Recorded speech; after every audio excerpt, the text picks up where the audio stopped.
in order to be open, in order to prepare for this coming of Christ within us, this Advent, which is what life really is, an Advent, preparation for the constant coming of God.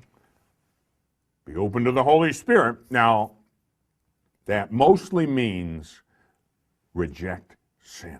Live in a state of grace. You can't have, how do you expect God to live in a dirty house? He doesn't. You've got to clean up the house. God isn't going to live in the same house with a bunch of devils. You got to reject sin. Welcome God within. So, the Holy Spirit and the Blessed Mother. When the Holy Spirit overshadowed Mary, that's the incarnation. The Word became flesh, and in due time, she gave birth to him. Where? In Bethlehem. I'll talk about that in a few weeks. Bethlehem, the word means house of bread. Interesting that the bread of life, Jesus, would be born in a place that means house of bread. And so, let's say you do all this. Let's say you have a real good Advent. Your life is an Advent, a preparation for the coming of Jesus in the soul. Remember what happened at Christmas, right? Circumstances. Christmas.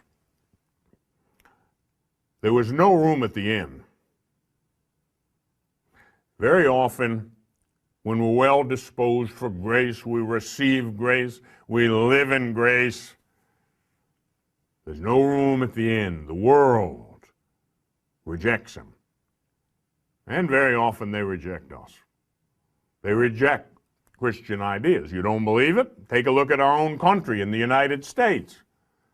Very frequently, if you hold just basic, decent Christian morals and virtues, you're rejected by the neo-pagan secular society.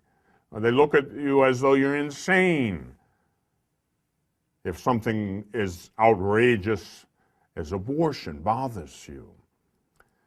Remember that when Jesus was born at Christmas, it was cold that night, and it was dark that night, and he was rejected. No room at the inn. Where did they stay? In a poor stable? Cave? Couple animals?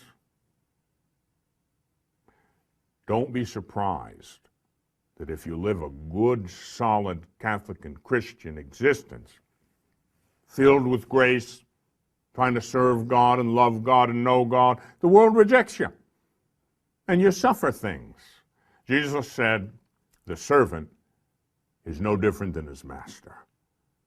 And if the master suffered cold, hunger, rejection, and so forth, why should we be surprised that at times we suffer from all those things and more?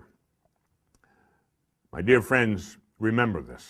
Your life and mine is an Advent, a preparation for the coming of God in our soul. Prepare well. The better we prepare, the more fully the Father, Son, and Holy Spirit will dwell within us. And that is how heaven begins. Our heaven begins now. For heaven is where God is. And God dwells in a soul in a state of grace.